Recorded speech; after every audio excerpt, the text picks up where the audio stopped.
Audio Jungle.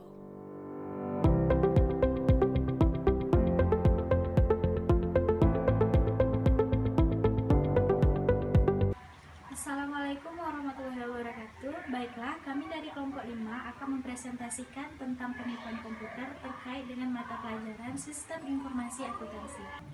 Proses penipuan ada 3. Yang pertama pencurian, konversi, dan penyembunyian.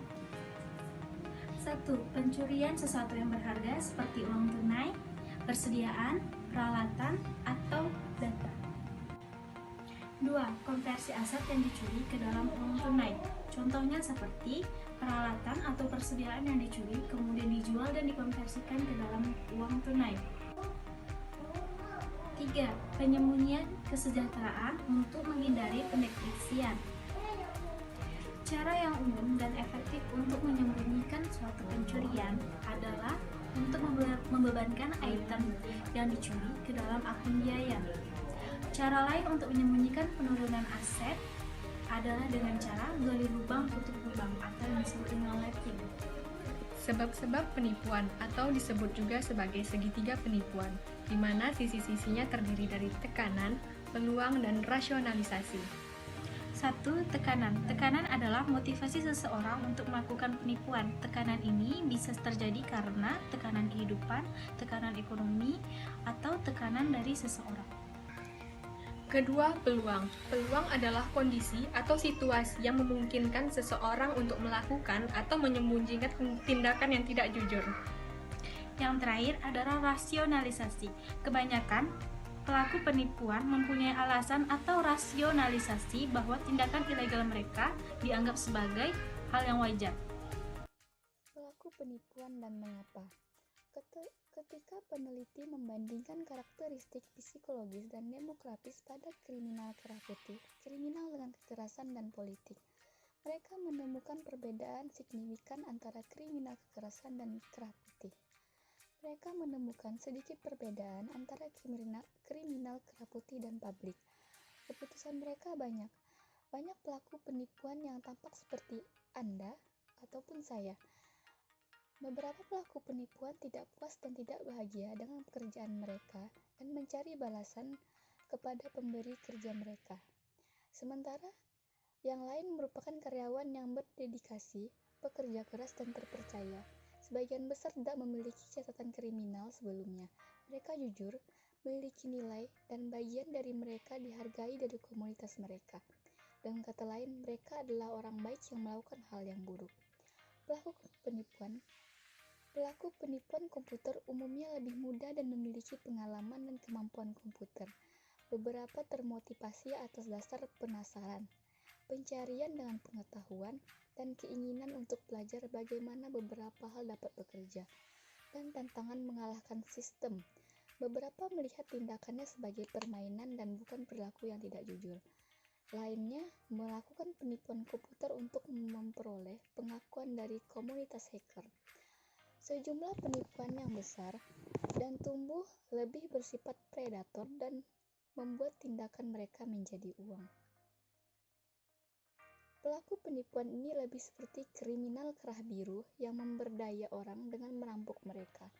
Perbedaan antara mereka menggunakan komputer, bukannya dengan senjata. Banyak pelaku penipuan pertama kali tertangkap atau tidak tertangkap tetapi diadili, berpindah dari menjadi pelaku tidak sengaja menjadi pelaku berantai.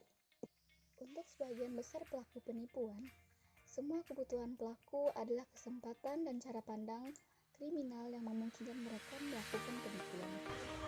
Penipuan dan teknik-teknik penyalahgunaan komputer. Yang pertama yaitu menjebol atau cracking, kebocoran data, pelanggaran masuk atau hacking. Yang keempat menyusup atau piggybacking.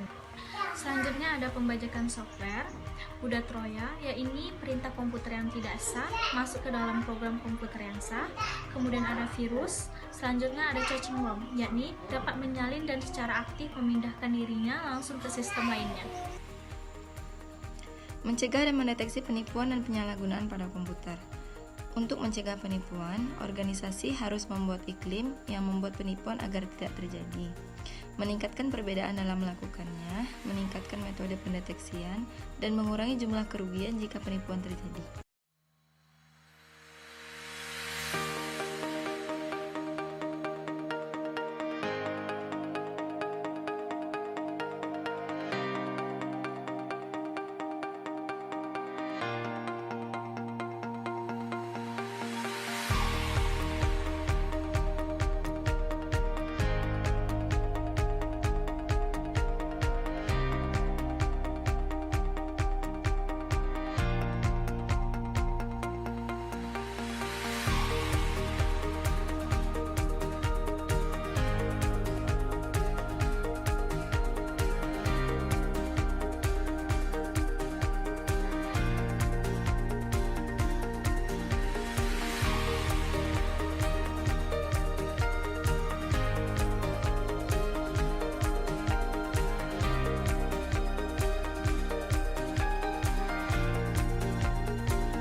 Demikian presentasi kami dari kelompok 5.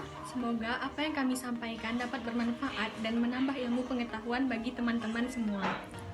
Akhir kata, wassalamualaikum warahmatullahi wabarakatuh.